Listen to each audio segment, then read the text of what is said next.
Frères et sœurs, ce que vous allez entendre aujourd'hui n'est pas un simple récit. C'est une révélation qui bouleversera votre perception du monde. Une guerre se prépare.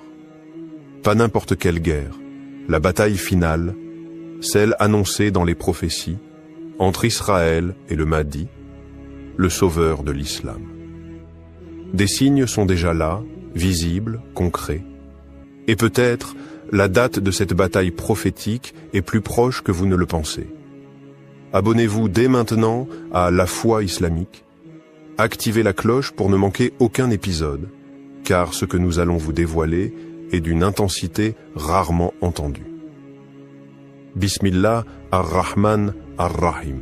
Ô Allah, Seigneur des mondes, éclaire nos cœurs de ta lumière, fais que la vérité jaillisse de nos paroles, et accorde-nous la sagesse face aux signes de la fin des temps. Partie 1. Les prophéties oubliées de la grande guerre finale.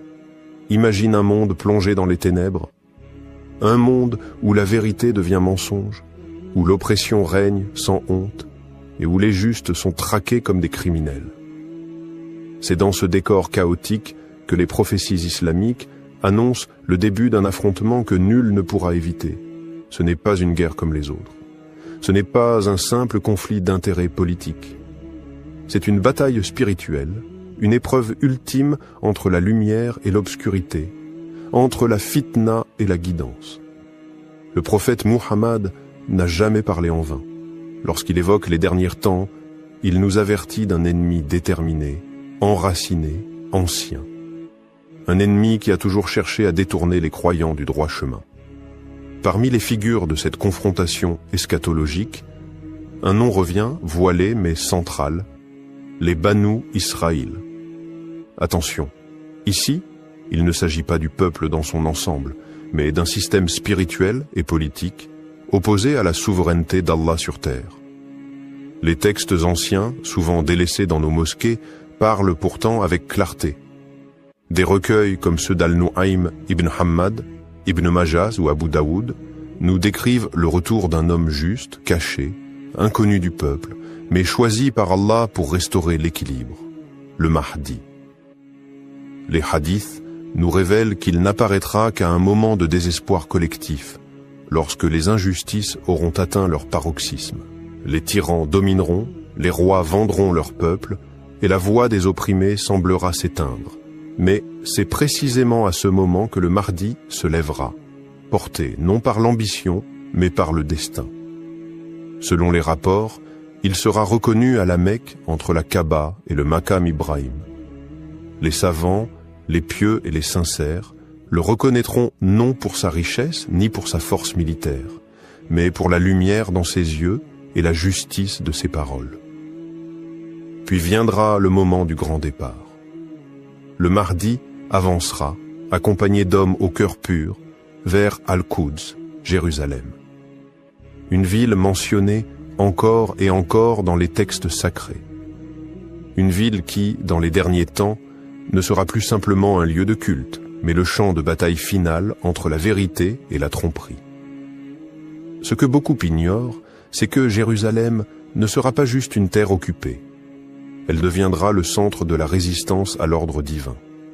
Ce n'est pas un hasard si l'ennemi final, selon les hadiths, se tiendra là. Dajjal, le faux Messie, y établira sa domination symbolique. Et Israël, en tant qu'entité politique, militaire et spirituelle, incarnera le dernier bastion de la supercherie mondiale. La guerre qui s'annonce ne sera donc pas une guerre de territoire, c'est une guerre d'idéologie, une guerre de valeurs, où ceux qui refusent la soumission à Allah seront ceux qui combattront le Mahdi. Certains diront, ce ne sont que des récits anciens, mais ceux qui ont des cœurs vivants savent que ces récits ne dorment jamais. Ils attendent juste le bon moment pour s'accomplir. Et si tu tends l'oreille aujourd'hui, si tu regardes les signes autour de toi, peut-être que tu comprendras que cette bataille prophétique ne relève plus du futur lointain. Elle frappe déjà à nos portes. Le Mahdi ne viendra pas pour conquérir des terres, mais pour révéler la vérité, trancher entre le faux et le vrai, purifier ce monde corrompu et conduire l'humanité vers la dernière lueur d'espoir avant le jugement. Partie 2. Les tensions actuelles vues à travers le prisme des prophéties. Dans un monde saturé d'informations, de crises et de conflits, les événements se succèdent à une vitesse telle que l'on oublie parfois de prendre du recul. Pourtant, un œil attentif, éclairé par les textes prophétiques, perçoit derrière les faits bruts un scénario bien plus profond. Un scénario millénaire, annoncé il y a plus de 1400 ans, par celui qui ne parlait jamais sous l'effet de la passion, le prophète Muhammad. Depuis plusieurs années, les tensions entre Israël et le monde musulman ne cessent de s'intensifier. Les incursions militaires, les expropriations, les violations des lieux saints, en particulier la mosquée Al-Aqsa, semblent suivre une logique d'escalade programmée. Mais si l'on superpose cette réalité avec les prophéties islamiques, on découvre un alignement troublant. Le prophète a annoncé qu'un temps viendra où chaque pierre, chaque arbre dénoncera l'ennemi, où les musulmans affronteront une armée enracinée dans la terre sainte, mais opposée à la souveraineté d'Allah. Ces paroles ne sont pas de simples métaphores. Elles décrivent un rapport de force ancré dans l'histoire et destiné à resurgir dans les derniers instants de l'humanité. Dans les hadiths, on lit que la bataille finale, souvent identifiée à Al-Malhama al-Kubra, aura pour théâtre le Levant, en particulier la région de la Palestine. Ce n'est donc pas une coïncidence si cette zone géographique continue d'être le cœur des tensions internationales. Israël, soutenu par des puissances mondiales et protégé par des alliances stratégiques, semble inébranlable. Mais les prophéties annoncent un retournement que personne n'attendra. La montée d'un homme, inconnu, guidé par la foi, et non par les armes modernes. Ce que nous vivons aujourd'hui, la normalisation avec certains pays arabes, les bombardements récurrents sur Gaza, les provocations autour de la mosquée Al-Aqsa, tout cela, vu depuis le prisme des hadiths, s'apparente aux secousses d'un volcan prêt à exploser. Le terrain est préparé. Les lignes de fracture sont dessinées. Les alliances se forment, parfois dans l'ombre, parfois à visage découvert. Mais tout semble converger vers un point de rupture. Et cette rupture, selon les textes, coïncidera avec l'apparition du Mahdi. Quand les injustices atteindront leur sommet, quand les musulmans, trahis par leurs dirigeants, n'auront plus aucun espoir terrestre, Allah suscitera ce chef spirituel. Il ne viendra pas avec des drones, ni des discours politiques. Il viendra avec une armée de croyants sincères, des hommes et des femmes dont la foi sera leur seule arme. Les commentateurs modernes, qu'ils soient politiques ou religieux, ont souvent peur de mentionner ces prophéties. Elles dérangent. Elles remettent en cause l'ordre établi. Mais la réalité prophétique ne se soucie ni des tabous, ni des conventions. Elle suit une ligne invisible, une trajectoire divine, que seuls ceux qui lisent avec les yeux du cœur peuvent percevoir. Il faut le dire sans détour, Israël n'est pas simplement un État comme les autres. Dans le contexte des textes prophétiques, il incarne une entité eschatologique, un rempart idéologique dressé face à la volonté divine.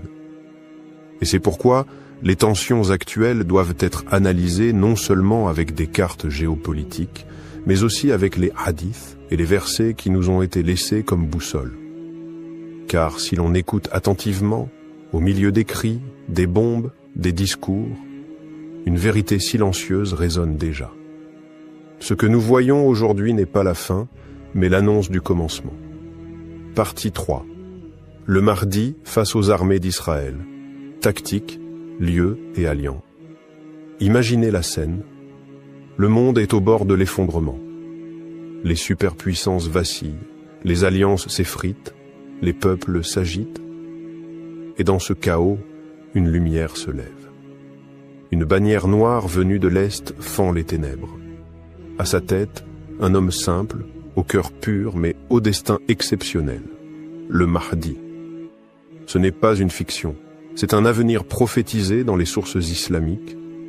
Des hadiths anciens, rapportés par des compagnons du prophète, décrivent en détail la stratégie divine qui s'opposera aux puissances du monde et au cœur de cette confrontation finale, Israël. Le Mahdi ne sera pas seul. Des armées afflueront de toutes parts. Du Khorasan, cette région englobant aujourd'hui l'Iran, l'Afghanistan et une partie du Turkménistan, partiront des troupes portant des bannières noires. Le prophète a dit « Quand vous voyez les bannières noires venir du Khorasan, rejoignez-les car c'est là qu'est l'armée du Mahdi. Ces combattants seront rejoints par les croyants du Levant, hommes et femmes réveillés par les injustices, galvanisés par la foi, assoiffés de justice. Damas deviendra un pivot stratégique. Ces montagnes offriront des forteresses naturelles, des postes d'observation et des terrains de défense. Dans les rues anciennes de la ville résonneront des takbirs mêlés à l'appel de l'ultime réveil. Mais la bataille ne s'arrêtera pas là. Les prophéties parlent de la vallée de l'Euphrate, là où une richesse, peut-être symbolique, peut-être littérale, émergera attirant les convoitises. Les nations du monde, Israël en tête, y verront une opportunité stratégique. Mais elles ignoreront que cette richesse est une épreuve, un piège pour les cœurs corrompus. Et puis, il y a la plaine de Megiddo, connue dans les textes chrétiens comme Armageddon. Cette vaste étendue située en Israël est souvent mentionnée comme le théâtre de la bataille finale. Là, selon les hadiths, les armées de l'Antéchrist s'opposeront à celles du Mahdi et de Issa ibn Maryam, alayhi salam, Jésus, revenu pour briser la croix et restaurer la vérité. Israël, de son côté, ne sera pas passif. Fort de ses alliances avec les grandes puissances, il mobilisera une armée sophistiquée, équipée de technologies de pointe, de systèmes de défense avancés, de renseignements globalisés. Mais le Mahdi ne combattra pas selon les règles de la géopolitique moderne. Il avancera avec des soldats dont la foi remplace les blindés, dont les prières ont plus d'impact que les satellites.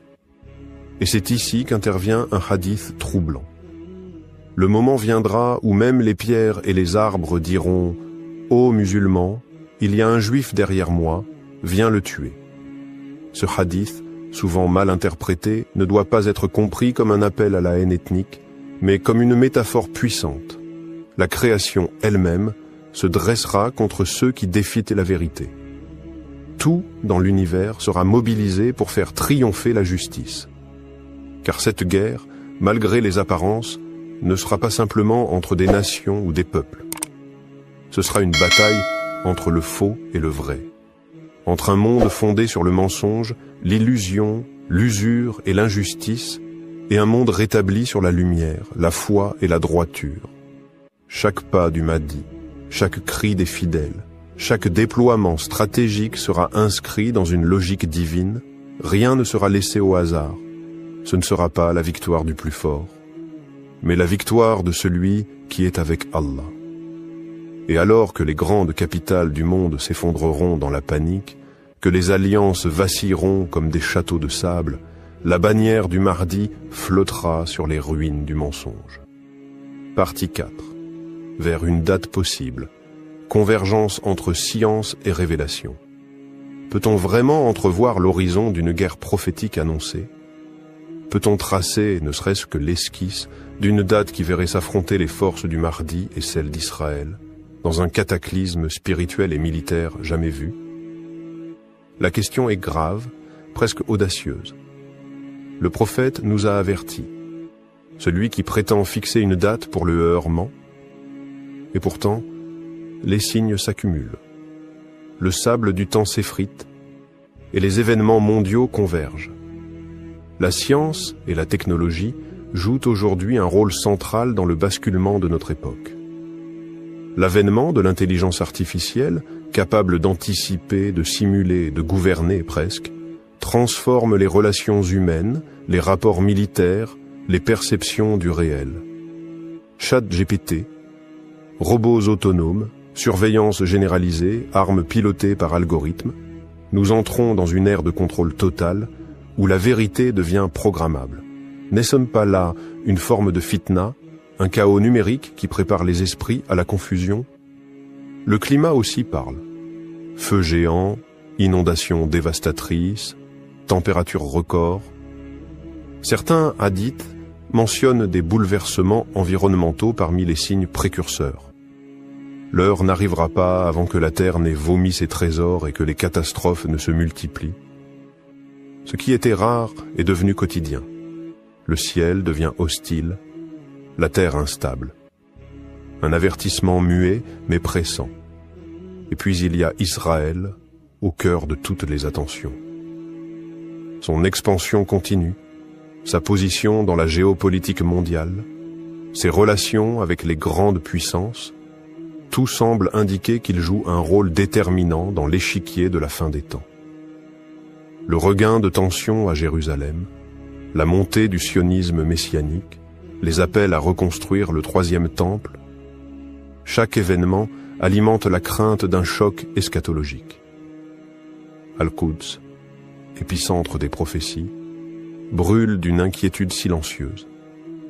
Des savants contemporains, sans oser nommer une date précise, parlent pourtant d'une fenêtre temporelle, une période critique située entre 2025 et 2040.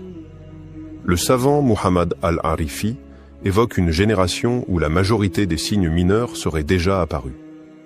Le cheikh Imran Hossein parle quant à lui d'une ère numérique trompeuse, ouvrant la voie à Dajjal et donc au Mahdi. Et si nous étions déjà entrés dans cette fenêtre invisible? Des théories émergent. Certaines se basent sur des calculs historiques reliant les cycles lunaires, les années prophétiques, les grands événements islamiques. D'autres croisent les données climatiques, les crises économiques, les évolutions sociales. Une convergence étonnante se dessine autour de l'année 2030, souvent citée, presque instinctivement comme un seuil. Pas forcément la date finale, mais peut-être le point de non-retour. Un fait frappe l'observateur attentif. Les signes mineurs semblent presque tous accomplis. La nudité normalisée, la musique omniprésente, les bergers construisant des gratte-ciel, les assassinats en masse, la disparition du savoir traditionnel. Ne reste-t-il plus que les grands signes, l'apparition du Mahdi, l'intervention d'Issa, alayhi salam, l'émergence de Dajjal? Et dans ce climat d'incertitude, un sentiment d'urgence plane, pas de panique, mais une préparation intérieure. Un appel silencieux à se recentrer, à se purifier, à se préparer. Car même si la date exacte est cachée, la proximité du bouleversement est palpable. L'odeur du changement est dans l'air. Un verset du Coran résonne avec force. Il t'interroge sur l'heure. Quand arrivera-t-elle? Dis, seul mon Seigneur en a la connaissance. Elle est lourde à porter pour les cieux et la terre. Sourate Al-Araf 187. Et pourtant, les signes sont là, tout autour de nous. Le décompte a peut-être déjà commencé. Partie 5. Préparer son cœur. Pas seulement son esprit, on peut connaître tous les signes. Maîtriser les cartes, les noms, les hadiths, débattre sur les dates et sur les lieux. Mais à quoi cela sert-il si notre cœur est vide? Si l'attente du Mahdi devient un sujet de curiosité au lieu d'être un appel au repentir. Le Mahdi, que la paix soit sur lui, n'est pas une figure mythique réservée aux livres. C'est un réveil pour les âmes endormies, une secousse pour les cœurs distraits, car son combat n'est pas d'abord contre les tanks ou les drones, mais contre l'hypocrisie, l'injustice, l'orgueil et la désobéissance à Allah. Aujourd'hui, beaucoup cherchent des signes extérieurs, mais le vrai champ de bataille est à l'intérieur, entre l'ego et l'âme, entre l'amour du monde et l'amour d'Allah.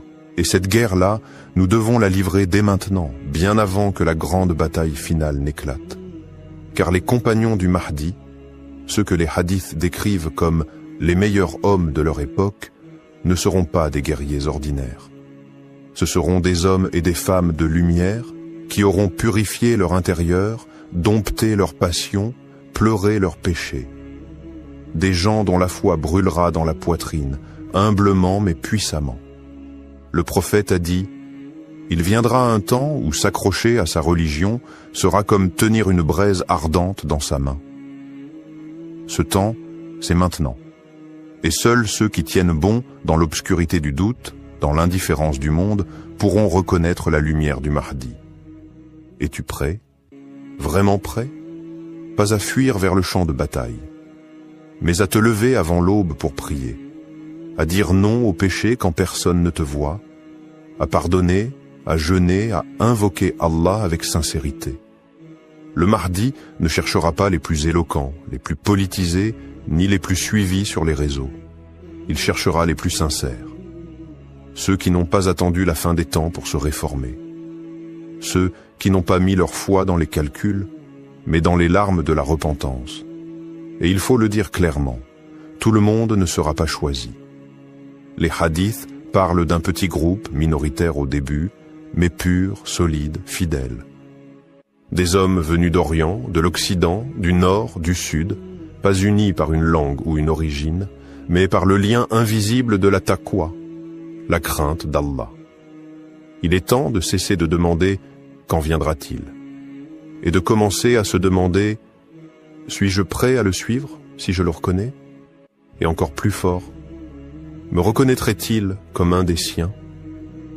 Rien ne garantit que nous verrons cette époque, mais tout garantit que nous serons jugés.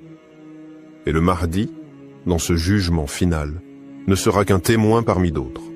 Le vrai rendez-vous est avec Allah. Alors prépare ton cœur. Lave-le chaque jour dans les ablutions de la sincérité. Ouvre-le à la lumière du Coran. Purifie-le de la rancune, de l'ostentation, de l'amour des passions, car le Mahdi n'aura pas besoin de soldats, il aura besoin de serviteurs d'Allah. Peut-être que le plus grand secret, c'est que celui qui prépare son cœur aujourd'hui est déjà du côté du Mahdi, même sans le voir. Et celui qui néglige son âme, même s'il lit tous les signes, ne le reconnaîtra peut-être jamais. Frères et sœurs, ce que vous venez d'entendre n'est pas un récit d'imagination. Ce ne sont pas les chapitres d'un roman apocalyptique. Ce sont des vérités prophétiques, des avertissements et surtout des appels. Le Mahdi viendra. C'est une promesse, une certitude. Mais la question n'est pas quand il viendra, ni contre qui il se battra. La vraie question, celle qui nous jugera, c'est « sommes-nous de ceux qui seront avec lui ou de ceux qui détourneront le regard ?» La bataille finale ne sera pas filmée par les médias, elle sera vue par Allah. Et celui qui aura purifié son âme, tendu sa main vers la lumière et combattu ses propres ténèbres, aura déjà rejoint le camp de la vérité, bien avant le fracas des armes. Israël, les grandes puissances, les alliances, les tactiques, tout cela s'écroulera. Mais la foi, elle, ne s'écroulera jamais.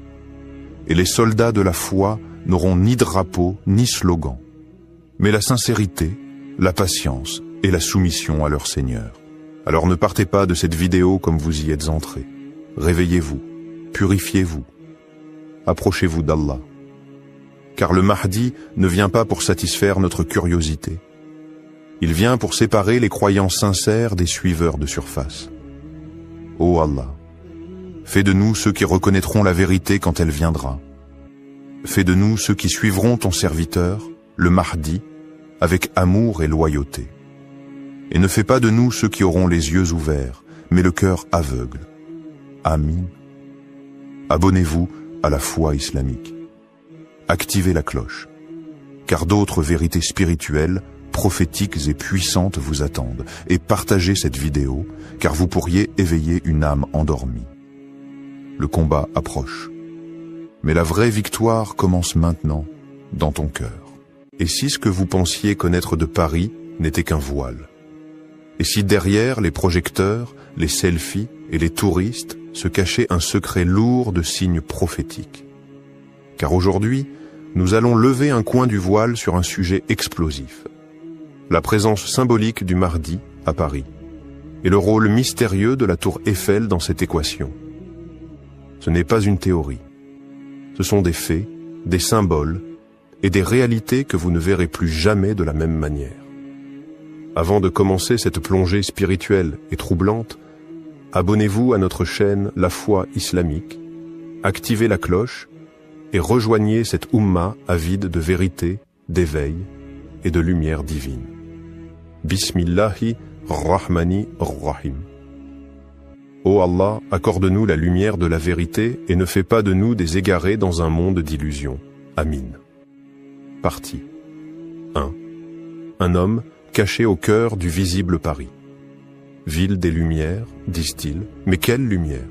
Celle des néons, des vitrines, des projecteurs, ou celle que même les yeux ne peuvent percevoir?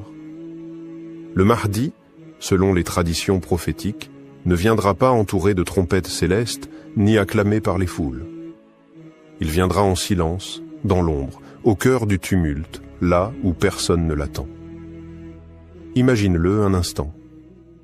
Un homme simple, vêtu comme tous les autres, marchant à travers le quartier de Belleville ou du 18e arrondissement. Son regard profond croise des visages pressés, absents, perdus dans leur téléphone. Personne ne sait, personne ne reconnaît.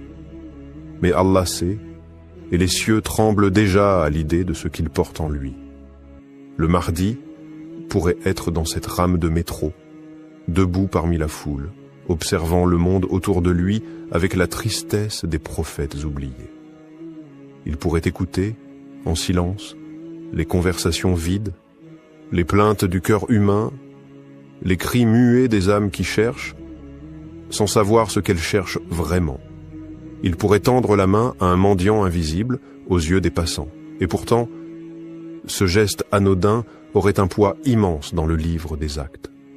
Car il est là pour guérir, pas pour apparaître, pour voir, pas pour être vu, pour ressentir, pas pour dominer. Les hadiths nous disent qu'il vivra un temps inconnu du peuple, même à lui-même peut-être. Il ne se proclamera pas, il ne cherchera pas le pouvoir, il attendra le moment, le signal. Et avant cela, il marchera au cœur du visible, caché. Et Paris, ô Paris, ne serait-elle pas la scène parfaite pour un tel scénario? Ville de contraste, beauté et laideur, générosité et indifférence, riche et pauvre. La ville qui revendique la liberté, mais qui enchaîne les âmes au matérialisme. Un théâtre urbain où les injustices sont maquillées par des vitrines de luxe et les douleurs camouflées sous les filtres des réseaux sociaux. Dans les marchés bondés de Barbès ou les avenues illuminées des Champs-Élysées, l'apparence règne. Mais le Mahdi ne cherche pas l'apparence. Il capte l'invisible. Il est à l'écoute des soupirs silencieux, des cœurs brisés, des invocations nocturnes de ceux que tout le monde ignore. C'est là, précisément là, que son cœur vibre. Là où le désespoir côtoie l'espoir, là où la nuit est si noire qu'elle appelle forcément une aube. Et Paris, malgré tout, malgré ses errances, porte en elle une mémoire spirituelle, presque oubliée. Des révolutions ont éclaté ici, des peuples se sont levés contre la tyrannie. Des rêves de justice ont illuminé les rues pavées. Cette ville n'est pas seulement une capitale, elle est un symbole. Et les symboles attirent les âmes chargées de destin. Le Mahdi, dans sa quête, pourrait avoir traversé ces lieux. Il pourrait avoir prié dans une petite mosquée de quartier, au fond d'une rue étroite, entre un kebab et un pressing. Il aurait pleuré, peut-être, pour les enfants perdus dans les banlieues, pour les femmes oubliées sous les toits en tôle, pour les jeunes qui ont faim d'un sens. Et pourtant, il repartirait sans bruit, sans trace, car son heure n'est pas encore venue. Car la vérité, c'est que le Mahdi n'attend pas Paris. C'est Paris qui attend le Mahdi. Mais elle ne le sait pas encore. Partie 2, la tour Eiffel, minaret inversé, ou phare de Dajjal. Elle s'élève au cœur de Paris, froide et métallique, comme une lance transperçant le ciel. La tour Eiffel, symbole mondial. Aimé, photographié, admiré. Mais que cache vraiment cette structure? Est-elle seulement un monument d'acier? Ou bien un signal muet, un totem dressé au centre d'un monde en perte de repères? Certains voient en elle le triomphe de la modernité, d'autres y perçoivent le cœur battant d'un message plus sombre. Dans un monde saturé d'images, tout a un sens, tout est code. Et dans les codes des derniers temps, les symboles parlent plus fort que les mots. La tour Eiffel, avec ses formes géométriques nettes, son élévation arrogante, son éclat nocturne, s'impose comme le contraire parfait d'un minaret. Là où le minaret appelle à la prière, elle attire les regards vers elle. Là où le minaret relie à Allah, elle magnifie l'homme. C'est une structure sans âme, mais pleine de puissance symbolique. Un minaret inversé. Un appel silencieux à une autre adoration, celle de la matière, de l'homme, de la science détachée du divin. Et dans cette inversion, beaucoup voient la signature du Dajjal. N'oublions pas que le Dajjal, selon les hadiths, viendra avec des merveilles technologiques. Il trompera par les illusions, les tours, les fausses lumières. Son règne ne sera pas seulement spirituel, mais visuel, spectaculaire, captivant. Et quoi de plus captivant aujourd'hui que cette tour scintillante érigée comme un trône au cœur de la ville?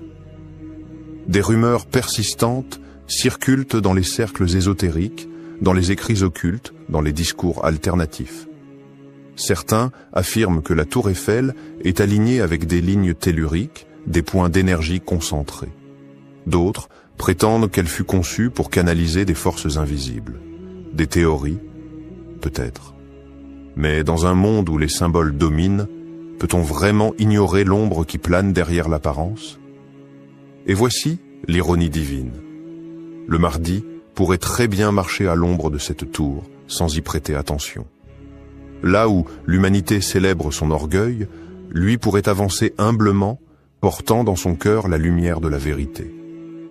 La confrontation entre ces deux figures, le Mahdi et le Dajjal, est inscrite dans la prophétie.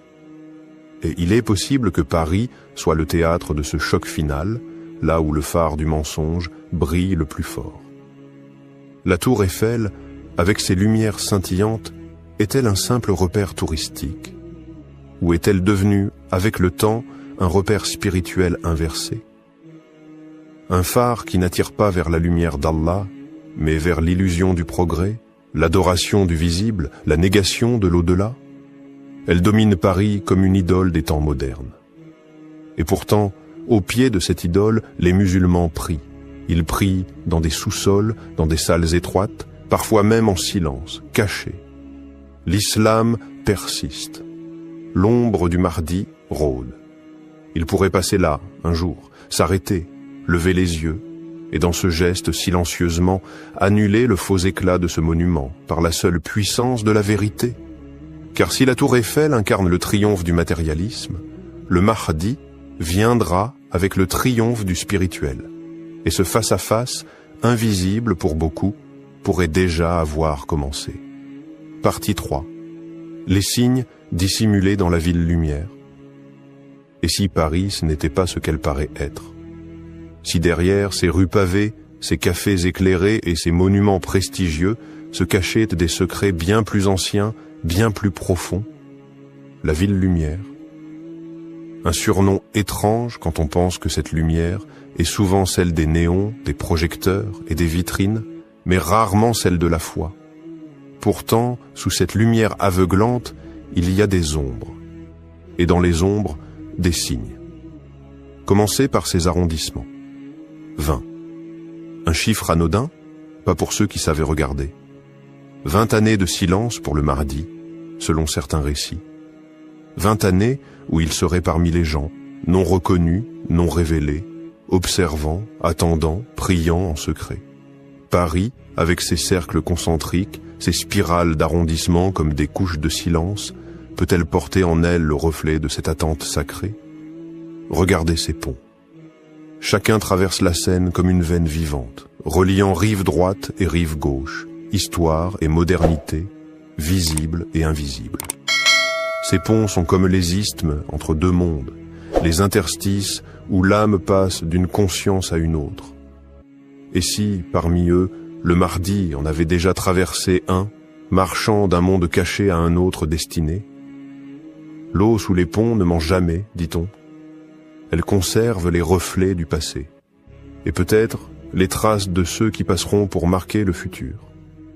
Puis il y a les catacombes, immenses, oubliées, silencieuses. des kilomètres de tunnels, d'ossements, d'histoires mortes. Elles sont la mémoire souterraine de Paris. Et chaque os, chaque pierre, semble murmurer « Quelque chose a été enterré ici ». Pas seulement des corps, mais aussi des vérités. Le Mahdi n'est-il pas celui qui exhume ce qui a été caché, qui ramène à la lumière ce que les puissants ont tenté d'enterrer? Et les chiffres? Oh, les chiffres! La tour Eiffel mesure 324 mètres.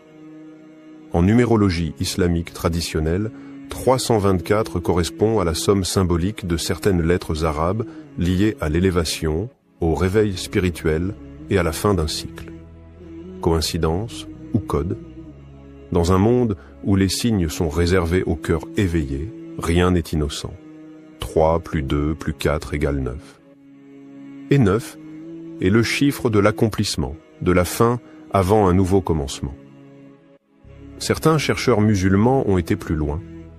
Ils ont tracé des lignes sur les cartes, reliant la tour Eiffel à l'Arc de Triomphe, à l'obélisque de la Concorde, au Sacré-Cœur, à Notre-Dame, et ils ont vu des motifs émerger, des formes, des configurations proches de certains symboles islamiques mystiques, des étoiles, des cercles, parfois même des lettres arabes stylisées.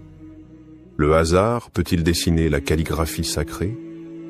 Et si tout cela était une carte invisible, un terrain prophétique codé dans la pierre, l'asphalte et le ciel? Une carte que seul celui guidé par Allah saurait lire? Le Mahdi, en marchant dans Paris, ne serait pas seulement en train de marcher.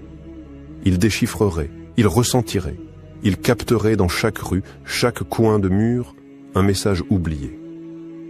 Des graffitis étranges apparaissent parfois sur les murs des quartiers populaires. Des mots arabes, des versets tronqués, des noms voilés.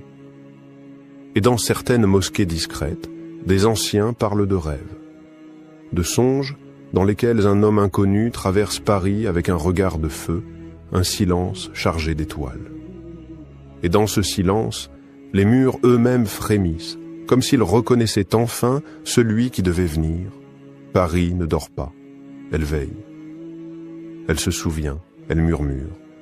Mais seul celui dont le cœur est pur entendra. Partie 4. Pourquoi Paris attire les regards célestes? Il y a des villes qui attirent les touristes. Et il y en a d'autres qui attirent les regards célestes. Non pas pour leur beauté architecturale ou leur musée, mais pour ce qu'elles représentent aux yeux du Créateur. Paris n'est pas seulement une ville, c'est un symbole vivant. Un condensé d'arrogance moderne, de lumière humaine, d'intelligence sans foi. Et c'est précisément pour cela qu'elle est regardée de là-haut. Ici, dans chaque pierre, chaque façade, l'homme a voulu se faire démiurge.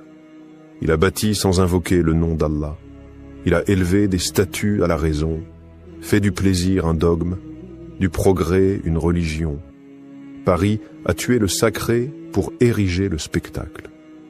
Elle a remplacé les prophètes par des philosophes, les invocations par des discours, le tawhid par l'individualisme. Et dans ce tumulte spirituel, les anges pleurent. Mais c'est exactement ce genre de lieu que choisit Allah pour manifester son pouvoir. Comme Pharaon régnait au sommet de l'égarement, c'est là qu'Allah a envoyé Moïse. Comme Quraysh méprisait les révélations, c'est parmi eux que Muhammad a surgi. Et si le Mahdi, cet homme guidé par Allah, devait apparaître dans ce siècle, pourquoi ne serait-il pas attiré par le cœur du chaos?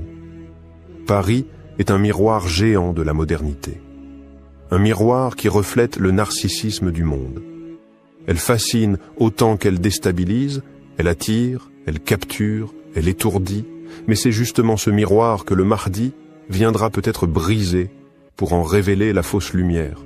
Car le Mahdi n'est pas un conquérant des terres, il est un conquérant des cœurs. Là où le cœur est le plus voilé, là où les âmes sont en errance, c'est là qu'il est attendu, silencieusement. On croit que Paris ne prie plus, qu'elle s'est détournée d'Allah.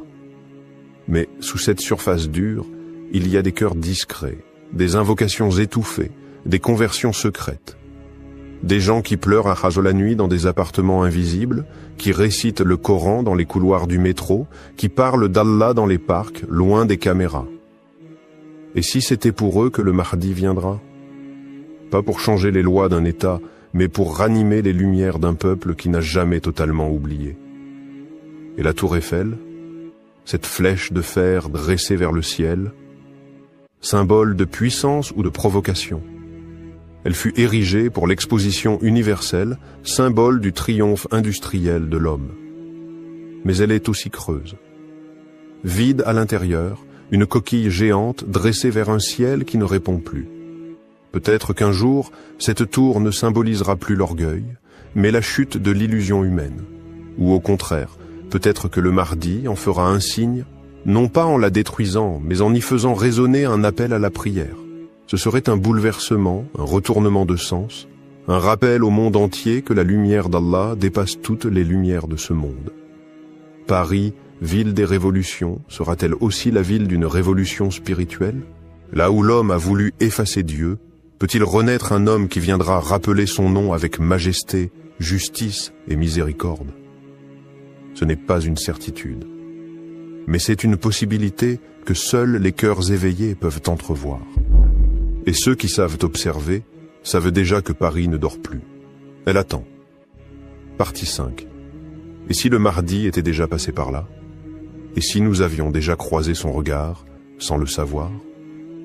Dans une rame de métro vide à minuit, un homme s'est levé pour céder sa place à une vieille dame, silencieusement. Il n'a rien dit, mais dans ses yeux, il y avait une lumière étrange, paisible, un éclat différent. Et si c'était lui? Non pas dans une gloire visible, mais dans l'humilité totale cachée au cœur du quotidien. Les hadiths ne mentent pas. Le Mahdi n'est pas un roi qui s'annonce. Il ne dira pas « Je suis le Mahdi ». Il n'exigera ni pouvoir ni gloire. Il passera peut-être comme passe le vent entre les ruelles, aperçu, ignoré, oublié, ou gravé à jamais dans un cœur attentif. Un jour, à la sortie d'un hôpital à Paris, une infirmière raconte avoir vu un homme qui pleurait. Pas pour lui, mais pour un patient abandonné. Il priait en silence, les mains levées, face à la ville qui semblait l'avoir oublié. Il n'a laissé aucun nom, seulement une date sur un post-it, et le mot « sabre », patience. Qui était-il? Pourquoi ce mot? Et si, dans ces gestes infimes, se cachaient des signes que seuls les cœurs purifiés peuvent décoder? Peut-être que le Mahdi est déjà venu observer.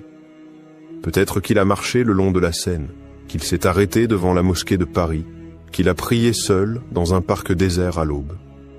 Pas pour se montrer, mais pour ressentir le poids du monde, le chaos de cette époque, le cri silencieux des âmes perdues.